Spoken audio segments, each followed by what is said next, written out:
Hi digital people, welcome to manasrikara. ఒక factory run చేయాలంటే ఇప్పటివరకు మనకు తెలిసిందేంటి, చాలామంది మనుషులు, చాలామంది లేబర్ కావాలి.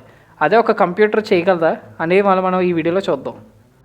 ఓకే, ఇప్పుడు మనం రోబోట్స్ గురించి కాసేపు మాట్లాడుకొని మన మెయిన్ టాపిక్ డార్క్ ఫ్యాక్టరీ గురించి మనం వెళ్దాం. ఓకే, రోబోట్స్ అంటే చాలామంది మన రజనీకాంత్ సినిమా రోబో గుర్తొస్తుంటుంది. అఫ్కోర్స్ అదే నిజం అనుకోండి. రోబోట్స్ వల్ల ఉపయోగాలు ఏంటి? మొన్న చెన్నైలో ఒక ఆపరేషన్ జరిగింది, కంటి ఆపరేషన్.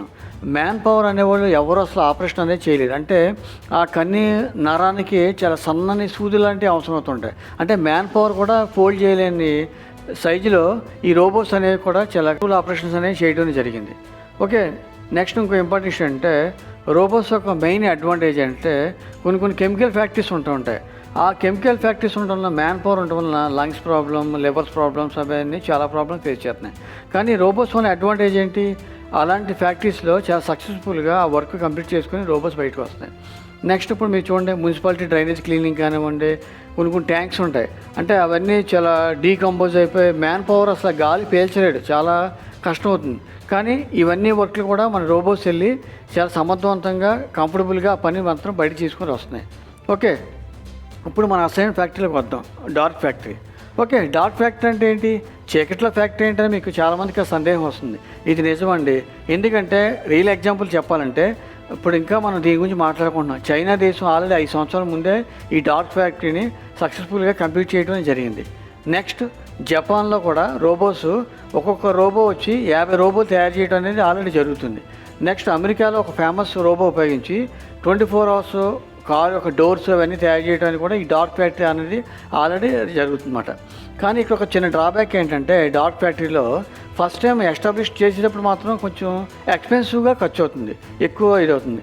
ఇవన్నీ ఎక్స్పెన్సివ్ అయినా సరే లాంగ్ డ్రైవ్లో ఈ డార్క్ ఫ్యాక్టరీ వలన లాట్ ఆఫ్ అడ్వాంటేజెస్ ఉన్నాయి. ఎందుకంటే జస్ట్ ఆ ప్రోగ్రామ్ కోడింగ్ తయారు చేసి వాళ్ళు వదిలేస్తే ఆటోమేటిక్గా ఫ్యాక్టరీ రన్ అయిపోతుంది. మెయిన్ ఇంపార్టెంట్ పాయింట్ ఏంటంటే 24/7 హ్యాపీగా రన్ చేసుకుంటూ జరుగుతుంది. ఈ డార్క్ ఫ్యాక్టరీలో ఒక మెయిన్ ఎక్స్ట్రాడినరీ ఏంటంటే ఈ గోడౌన్స్ మెయింటైన్ చేయటం, నెక్స్ట్ ట్రాన్స్పోర్టేషన్, ఇవన్నీ కూడా చాలా ఈజీగా సక్సెస్ఫుల్గా కంప్లీట్ చేయడం జరుగుతుంది. ఓకే, అసలైన మెయిన్ థీమ్ ఏంటంటే ఇవన్నీ బాగానే ఉన్నాయి. అసలు దీనికి ఉపయోగించే టెక్నాలజీ ఏంటి అని చూస్తే లైఫ్, ఆర్టిఫిషియల్ ఇంటెలిజెన్సీ, క్లౌడ్ కంప్యూటింగు, ఇవన్నీ కూడా మెయిన్ ఇక్కడ వాడటం అనేది జరుగుతుంది. డార్క్ ఫ్యాక్టరీ స్థాపనకు వ్యూహాత్మక ప్రణాళిక కీలకం. పరికరాలు, సాంకేతిక పరిజ్ఞానం సమర్థవంతంగా వాడుకోవటం ఎంతైనా అవసరం.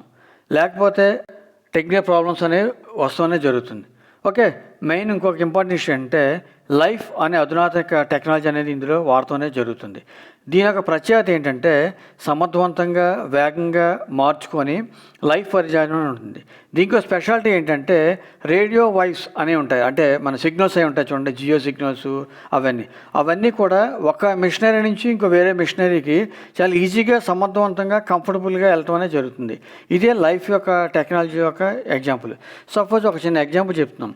ఏ అనే ఒక రోబో ఉంది, బి అనే ఒక రోబో ఉంది. అంటే ఏ అనే రోబో ఇన్స్ట్రక్షన్ ఇచ్చిన తర్వాత నెక్స్ట్ వర్క్ బి అనే రోబో కంటిన్యూ చేయాలి. అంటే ఏ అనే వర్క్ ఇది కంప్లీట్ అయిన తర్వాత ఆటోమేటిక్గా బి అనే వర్క్ మిషనరీ స్టార్ట్ అయ్యి వర్క్ అనేది జరుగుతుందన్నమాట. ఈ ఏబి రోబోస్ అనేవి కంఫర్టబుల్గా పనిచేసి ఒకదాని తర్వాత ఒకటి సీక్వెన్స్గా పనిచేయడానికి ఇక్కడ లైఫ్ టెక్నాలజీ అనేది వాడుతున్నారు. Okay, next internet of things. Internet of things అంటే ఏంటి? మెయిన్ కాన్సెప్ట్ ఎప్పటికి దూరంగా ఉండి చిప్ లెవెల్ ద్వారా పరిజ్ఞానం ఉండేదంతా ఇంటర్నెట్ ఆఫ్ థింగ్స్ అంటారు. సపోజ్ ఒక రోబో ఉంది, ఒక 4 రోబోస్ ఉన్నాయి, ABCD అని ఉన్నాయి. అంటే ఏ అనే రోబో కంప్లీట్ అయిన తర్వాత నెక్స్ట్ ఆర్డర్లో బి అనే రోబో ఉంది. బి అయిన తర్వాత ఒక డిస్టెన్స్ అనేది కొంచెం మెయింటైన్ చేయాల్సి వస్తుంటుంది. మ్యానుఫ్యాక్చరింగ్ ఐటమ్స్ తయారయ్యే కొద్ది మిషనరీ సైజ్ పెరుగుతూ ఉంటుంది, తగ్గుతూ ఉంటుంది. ఈ సి అనే రోబోకి, డి అనే రోబోకి ఆ డిస్టెన్స్ మెయింటైన్ చేయడానికి కూడా ఏ టెక్నాలజీ వాడుతున్నారంటే ఇంటర్నెట్ ఆఫ్ థింగ్స్ అనేది ఎక్కువ వాడుతున్నారు. Next cloud computing. ఇది మెయిన్ ఇంపార్టెంట్ ఏంటంటే కేంద్రీకృత వ్యవస్థ, అంటే సెంట్రలైజేషన్ అన్నమాట. నెట్వర్క్ కెపాసిటీ పెంచడం, ర్యామ్ కెపాసిటీ పెంచడం, మొత్తం లాట్ ఆఫ్ డేటా అంతా కంట్రోలింగ్ అంతా చేసేదంతా ఏంటంటే క్లౌడ్ కంప్యూటింగ్ అనే దాంట్లో ఇక్కడ జరుగుతుంది. ఇక్కడ మెయిన్ ఏంటంటే ఇక్కడ కోడింగ్ పార్ట్ అనేది చాలా ఇంపార్టెంట్. అంటే ఇక్కడ ఫ్యాక్టరీ రన్ చేయాలంటే కంప్యూటర్తో పాటు ఎక్సలెంట్ కోడింగ్ అనేది చాలా ఇంపార్టెంట్.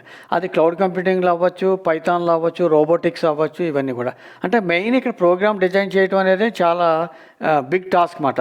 ఆ ప్రోగ్రామ్ డిజైన్ చేయడం అనేది బాగా చేయగలిగితే డెఫినెట్లీ డార్క్ ఫ్యాక్టరీ అనేది మాత్రం సక్సెస్ఫుల్గా కంప్లీట్ అవుతుంది. ఓకే ఫ్రెండ్స్, ఇది నా పర్సనల్ ఒపీనియన్. ప్రతి స్టూడెంట్, ఇంజనీరింగ్ స్టూడెంట్ అనే కాదు, డిగ్రీ స్టూడెంట్ అనే కాదు, ప్రతి వాళ్ళు కూడా ప్రోగ్రామింగ్ నాలెడ్జ్ అనే దాని మీద మీరు బాగా కాన్సన్ట్రేషన్ చేసుకోండి.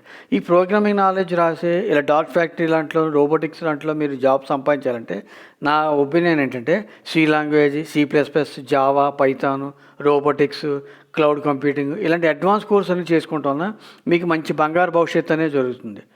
Okay, thank you.